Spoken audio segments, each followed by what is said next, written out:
AI অর্থাৎ artificial intelligence, এটা কি আমাদের জন্য ক্ষতিকর? এটা কি আমাদের লাইফটাকে সম্পূর্ণ চেঞ্জ করে দিতে পারে? আজকের এই ভিডিওটা সবগুলি ডিসকাস করব, লাস্ট পর্যন্ত দেখবেন। তার আগে নিশ্চয়ই লাইক, শেয়ার এবং সাবস্ক্রাইব করে দেবেন।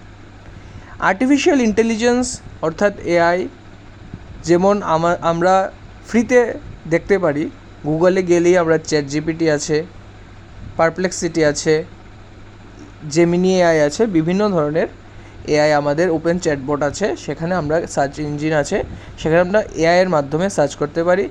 বিভিন্ন ফটো এডিট হয়ে যাচ্ছে এখন, বিভিন্ন কোশ্চেনের আনসার আমরা পেয়ে যাচ্ছি।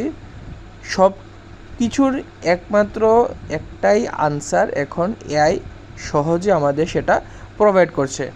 কিন্তু তার সঙ্গে নতুন নতুন বিভিন্ন ট্রেন্ড, যেগুলি কিছুদিন পর পর নতুন নতুন আসছে। যেমন কিছুদিন আগে একটা ট্রেন্ড চলছিল কি আর্টিফিশিয়াল ইন্টেলিজেন্সের মাধ্যমে তোমরা তোমাদের ফটো আপলোড করে সেটাকে তোমরা কার্টুনের ফটোতে ইমেজে, যেটা গিবলি ইমেজে, তোমরা সেটাতে ট্রান্সফার করতে পারছিলে। সেটা অনেকেই করেছো, কিন্তু সেখানে একটা প্রবলেমেটিক পার্টটা তৈরি হচ্ছে।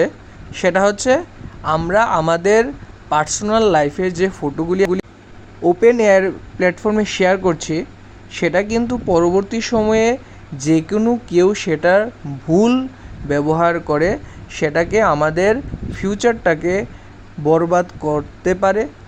আর আমাদের যে এখন নতুন যে ট্রেন্ডটা চলছে, যে লাল শাড়ি পরে আমরা দেখতে পাচ্ছি মেয়েরা সেই ট্রেন্ডটাকে ফলো করছে, কিছু কিছু ছেলেরাও সেটা করছে, সেটাও কিন্তু অনেকেই আছে মিস ইউজ করতে পারে। তার জন্য পার্সোনাল ইমেজ তোমরা এআই মাধ্যমে সার্চ ইঞ্জিনে শেয়ার করা, সেটা এখনকার একটা ক্ষতিকর বিষয় হয়ে দাঁড়াচ্ছে। কিন্তু আর্টিফিশিয়াল ইন্টেলিজেন্সের যেটা আমরা প্রসটা যদি দেখি, কি সুবিধা আমরা পেতে পারি সেটার দিকে যদি যাই, তাহলে আমরা দেখতে পাচ্ছি কি নিমিষেই আমরা যে কোনো কিছুর সমাধান পেয়ে যাচ্ছি। আমরা একটা কোডিংয়ের আমরা সহজে আর্টিফিশিয়াল ইন্টেলিজেন্স মাধ্যমে সার্চ ইঞ্জিনে একটা কোডিংয়ের তোমরা ডিকোডিং করতে পারছি। যে কোনো কোয়েশ্চেনের আনসার আমরা নিমিষে পেয়ে যাচ্ছি। আমরা ডাটা অ্যানালাইটিক্স, তারপর আমাদের এডুকেশন পারপাসে যদি আমরা দেখি, সেটার আমরা সহজে স্টাডি মেটেরিয়াল পেয়ে যাচ্ছি। কোনো বিজনেসের যদি আমরা এন্টারপ্রেনার হিসেবে কোনো এক আইডিয়া আমরা কোশ্চেন যদি অ্যারাইজ হয়, সেটা কোশ্চেন কাকে জিজ্ঞেস করব সেটা আমরা এআইয়ের মাধ্যমে ফ্রিতে জিজ্ঞাসা করতে পারি। ইভেন আমরা যদি কোনো অ্যাডভাইস নিতে চাই, সেটাও আমরা এআইয়ের মাধ্যমে সেটা নিতে পারি। আর তখনকার আমাদের কিন্তু কেউ জাজ করবে না কি আমরা কি অ্যাডভাইসটা, আমাদের কি চিন্তাটা, সেটা আমরা ফ্রিতে এবং সেটা উইদাউট আমাদের যে জাজমেন্ট ছাড়াই সেটা আমাদের জন্য ভালো একটা অ্যাডভাইস দিতে পারবে। কথাই আছে যেমন একটা মুদ্রার একটা কয়েনের যেমন দুইটা সাইড থাকে, তেমনি কোনো একটা ভালো কিছু থাকলে কোনো একটা খারাপ কিছু থাকবেই। এখন আমাদের দরকার কি সতর্কতা বজায় রাখা।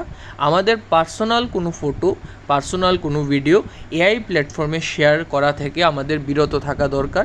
আর এআইটাকে ভালোভাবে ইউজ করা খুবই আমাদের এআইটাকে কীভাবে আমরা আরও ভালোভাবে ইউজ করতে পারি সেটার দিকে আমাদের নজর দেওয়া দরকার। অনেকে আছে একজনের ফটো আরেকভাবে সেটাকে বিকৃত আকার করে সেটা শেয়ার করতে পারে, সেখান থেকে আমাদের বিরত থাকতে হবে। আর সাইবার ক্রাইম আছে, সেটাকে সহজে ধরে নিতে পারবে। সায়েন্সকে, টেকনোলজিকে ভালোভাবে কাজে লাগালে আমরা নিশ্চয়ই সেটার ভালো ফল পাবো। আর যদি আমরা খারাপ দিকে সেটাকে নিয়ে যাই, সেটারও খারাপ ফল আমাদের পেতে দেরি হবে না।